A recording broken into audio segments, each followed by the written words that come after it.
I believe alien life is quite common in the universe, although intelligent life is less so. Some say it has yet to appear on planet Earth. Humans का evolution कुछ हजार सालों में बहुत rapidly हुआ है। Over the time हमने काफी प्रोग्रेस कर ली है। डीप ओशन से लेकर माउंटेन टॉप्स तक सब कॉन्कर किया है। After this we stepped up, literally. Technology ने हमारी लाइफ को काफ़ी आसान बना दिया है एंड कहीं ना कहीं we are dependent on it. एक एग्जांपल देता हूँ। मान के चलो तुम एक पुराने टाइम में हो और तुम अपने दोस्त से बात करना चाहते हो जो कि दुनिया के किसी दूसरे कोने में बैठा है, तो the fastest option you had was a letter.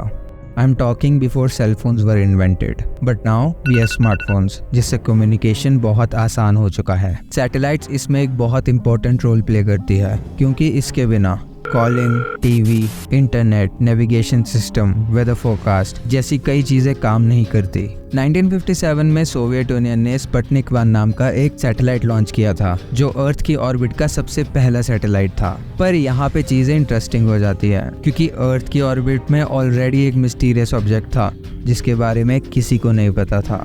ये मिस्टीरियस ऑब्जेक्ट एक सैटेलाइट था जिसने अर्थ पे कई बार सिग्नल्स भेजे हैं, जिसको अब डिकोड कर लिया गया है। और अगर इसकी ट्रांसलेशन सही हुई तो इसका ये मतलब हुआ कि ये सैटेलाइट हमें आज से नहीं बल्कि 13,000 सालों से मॉनिटर कर रहा है। And this was called the black knight satellite. ये सैटेलाइट स्पेस जंक है या proof of alien life? Let's find out.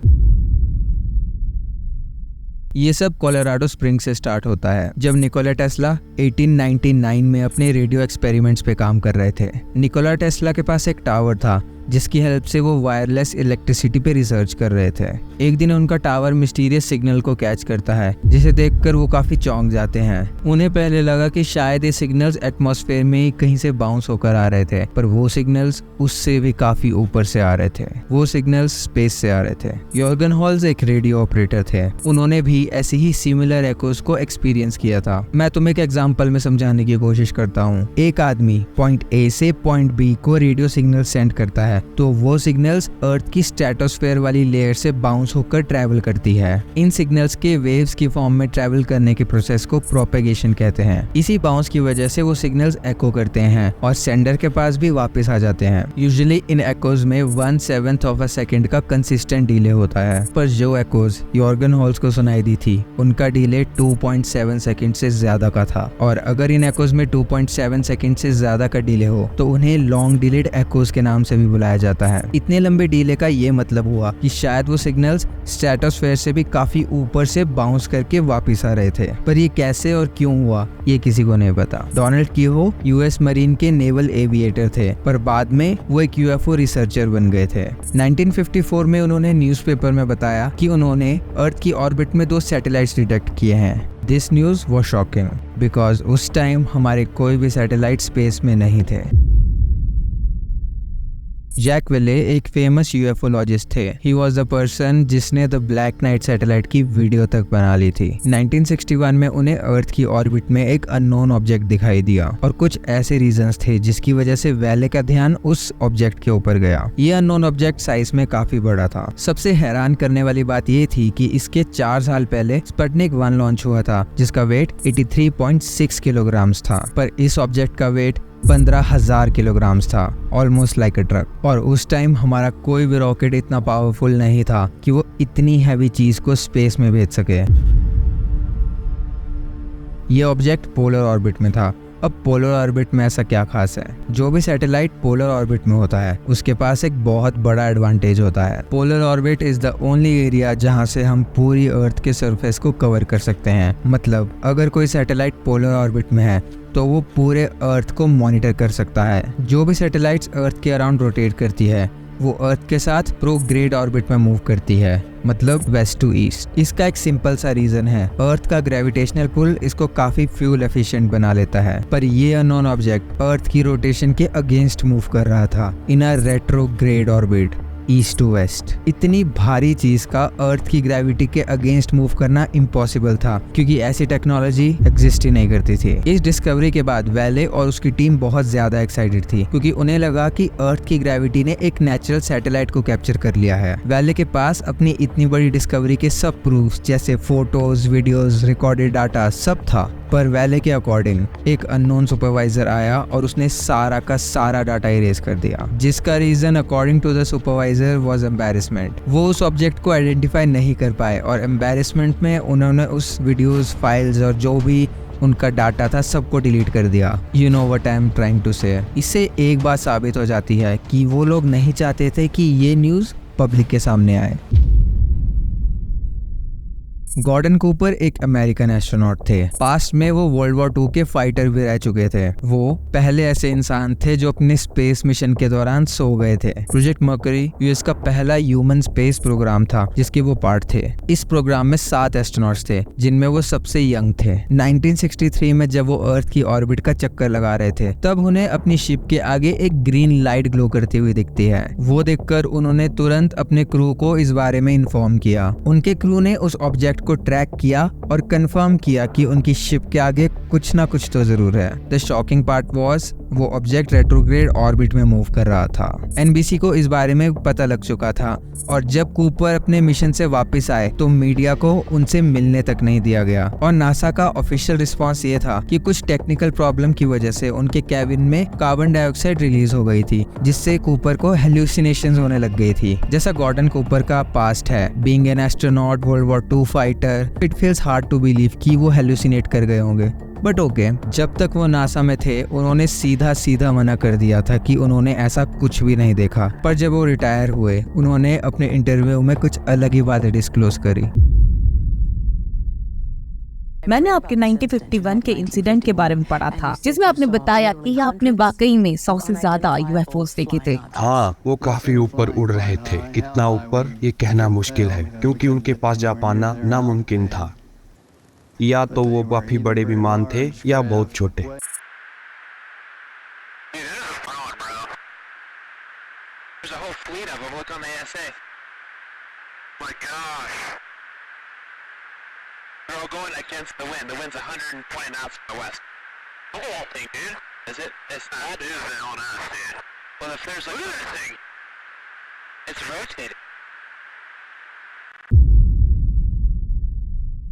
उन्होंने बताया कि जब वो एयरफोर्स में थे तो उन्हें काफी अजीब दिखने वाले प्लेन्स दिखे थे। ये प्लेन्स सॉसर की शेप में थे, जो बिना किसी आवाज के टेक ऑफ और लैंड कर सकते थे। गॉर्डन कूपर ने कई बार ये भी कहा कि गवर्नमेंट यूएफओ से रिलेटेड कोई भी इंसिडेंट हो उसको कवर अप करने की कोशिश करती है, और अगर ये बात सच है तो इट्स वेरी पॉसिबल कि स्पेस में गॉर्डन कूपर को द ब्लैक नाइट सैटेलाइट ही दिखाई दिया था। द ब्लैक नाइट सैटेलाइट को लोगों ने दुनिया भर में अलग अलग जगह देखा है। कभी वो सैटेलाइट लोगों को दिखाई देता तो कभी नहीं। द ब्लैक नाइट सैटेलाइट की दुनिया भर में इतनी ज्यादा साइटिंग्स हो गई थी कि उसको पब्लिक से छुपाना मुश्किल हो गया था। डंकन लोनन एक स्कॉटिश ऑथर थे जिनको साइंस फिक्शन और एस्ट्रोनॉमी में काफी ज्यादा इंटरेस्ट था। 1973 में स्पेस फ्लाइट नाम की मैगजीन में उनका एक आर्टिकल आया था, जिसमें उन्होंने कहा कि जो एकोज योगन हॉल्स को सुनाई दी थी, उसके लॉन्ग डिलेड एको के डाटा को उन्होंने निकाल के एनालाइज किया and he found something very interesting. उन्हें उन एकोज में एक हिडन मैसेज मिला था, जिसको उन्होंने ट्रांसलेट भी कर दिया था। मैं तुम्हें इजी वे में समझाने की कोशिश करता हूँ। जो एकोस योर्गन हॉल्स को सुनाई दी थी, उनमें एक पैटर्न था और उस पैटर्न को फॉलो करके डंकन को कुछ डॉट्स का सीक्वेंस मिला, जो एक स्काई मैप की तरह लग रहा था। जिनको नहीं पता, स्काई मैप वो होता है जिससे हम स्टार्स, प्लैनेट और इन जैसी सभी सेलेस्टियल बॉडीज की लोकेशन को ट्रैक कर सकते हैं और पता लगा सकते हैं कि वो एग्जैक्टली किधर है। सेम जैसे हम गूगल मैप्स यूज करके एक स्पेसिफिक लोकेशन को ढूंढते हैं। जब उन्होंने उन डॉट्स को सीक्वेंस में लगाया तो वो बोअटिस कॉन्स्टेलेशन जैसा दिखने लगा, पर इसमें भी थोड़ी गड़बड़ थी। डंकन के अकॉर्डिंग उस कॉन्स्टेलेशन में सिर्फ एक स्टार की पोजीशन ऑफ थी, जो इजार था। इजार का दूसरा नाम एप्सिलॉन बोअटिस भी है। डंकन ने और भी रेडियो सिग्नल्स को एग्जामिन किया और अपने डाटा को क्रॉस चेक भी किया कि शायद हो सकता है उनकी तरफ से ही कोई गलती हुई हो, बट दूसरे सिग्नल से भी उन्हें वो सेम कॉन्स्टेलेशन दिखाई दिया। तो डंकन ने इस बारे में थोड़ा सोचा और एक डिसीजन पे आए। हो सकता है कि ये स्टार मैप अभी अलाइन ना कर रहा हो, बट इट इज पॉसिबल कि ये कुछ साल पहले का हो, कुछ हजारों साल पहले का। तो उन्होंने उस मैप को टाइम के अकॉर्डिंग पास में चेंज किया एंड वोला the stars aligned. Star map के अकॉर्डिंग जो द ब्लैक नाइट सैटेलाइट है वो अभी रिसेंटली नहीं आया है, वो 13,000 सालों से यहीं पर है। और डंकन ने जो रेडियो मैसेज को ट्रांसलेट किया था उसमें कुछ ऐसा था। Our home is Upsilon Boreas, which is a double star. We live on the 6th planet of 7, coming from the Sun, which is the larger of the two. Our 6th planet has 1 moon. Our 4th planet has 3. Our 1st and 3rd planets each have 1. Our probe is in the position of Arcturus, known in our maps. STS-88 international space station का सबसे पहला mission था। जिस space shuttle में astronauts ने travel किया था उसका नाम एंडेवर था। उस मिशन के दौरान कुछ पिक्चर्स क्लिक हुई थी जो नासा ने पब्लिकली रिलीज कर दी थी and luckily we have those pictures.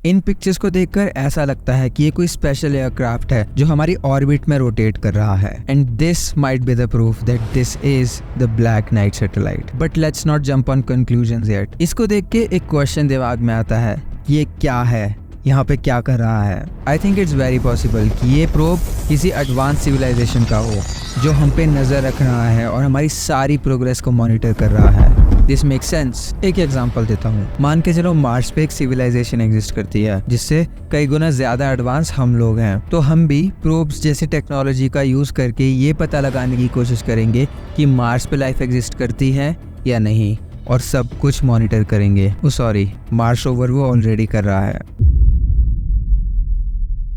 The black knight satellite एक काफी इंटरेस्टिंग थियरी है, पर ये सच है या नहीं इसके बारे में जानने की कोशिश करते हैं। निकोला टेस्ला को लगा था कि जो सिग्नल्स उनको रिसीव हुए हैं वो किसी दूसरे प्लेनेट से आ रहे हैं और शायद कोई सिविलाइजेशन उनको कांटेक्ट करने की कोशिश कर रही है, पर वो सिग्नल्स किसी प्लेनेट से नहीं बल्कि पल्जार से आ रहे थे। पल्जार एक ऐसा स्टार है जो इलेक्ट्रोमैग्नेटिक रेडिएशन की बीम्स को एमिट करता है जिससे ये सिग्नल्स की फ्रीक्वेंसी बन जाती है और फिर ये स्टार ऐसे ही सिग्नल्स को रिलीज करता है। पल्जार्स को 1967 में डिस्कवर किया गया था और जब टेस्ला ने इनको डिस्कवर किया तब किसी को पल्जार्स के बारे में पता ही नहीं था। साइंटिस्ट्स के लिए अभी भी लॉन्ग डिलेड एक्कोस का कॉन्सेप्ट एक्सप्लेन करना काफी मुश्किल है। वी नो कि ये सिग्नल एटमॉस्फेयर से बाउंस हो रहा है, पर कैसे हो रहे हैं ये किसी को नहीं पता। इसमें भी एक और इंटरेस्टिंग थियरी है। मून अर्थ का एक नेचुरल सैटेलाइट है, तो इट्स वेरी पॉसिबल कि वो सिग्नल्स मून पे बाउंस करके वापस आ रहे हों। जो स्टेटमेंट्स डंकन ने द ब्लैक नाइट सैटेलाइट के बारे में दी थी वो भी उन्होंने विड्रॉ कर ली थी। उन्होंने अपनी ही स्टेटमेंट्स के अगेंस्ट प्रूफ दिखाकर ये बताया कि जो भी उन्होंने कैलकुलेशंस की थी वो अजम्पशंस पे बेस्ड थी,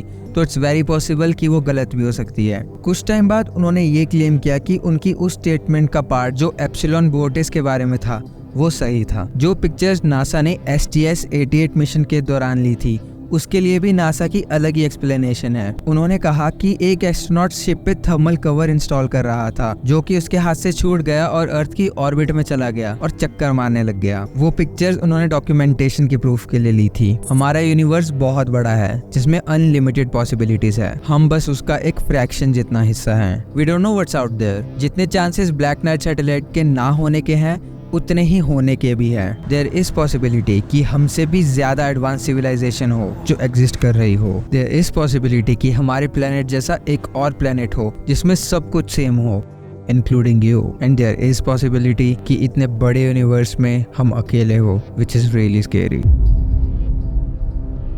द ब्लैक नाइट सैटेलाइट ये एग्जिस्ट करता भी है या नहीं इसके बारे में किसी को नहीं पता, और जिनको पता है उनके पास प्रूफ्स नहीं है। तुम लोग क्या बिलीव करते हो? The black knight satellite exist नहीं करता या करता है? But personally I believe it exists until we know the truth. That's all for the Black Knight Satellite. I hope तुम्हें ये वीडियो पसंद आई होगी। मैं फ्यूचर में इस टाइप का काफी सारा कंटेंट पोस्ट करने वाला हूँ, तो मेक श्योर यू सब्सक्राइब ताकि तुम कुछ मिस ना कर दो। अगर कोई ऐसा टॉपिक है जिस पे तुम चाहते हो कि मैं वीडियो बनाऊँ तो मुझे कमेंट्स में जरूर बताना। Thank you so much for watching and I'll see you guys in my next video. Till then, as always, I've been Ritik, you guys been awesome and I'll see you guys in my next video.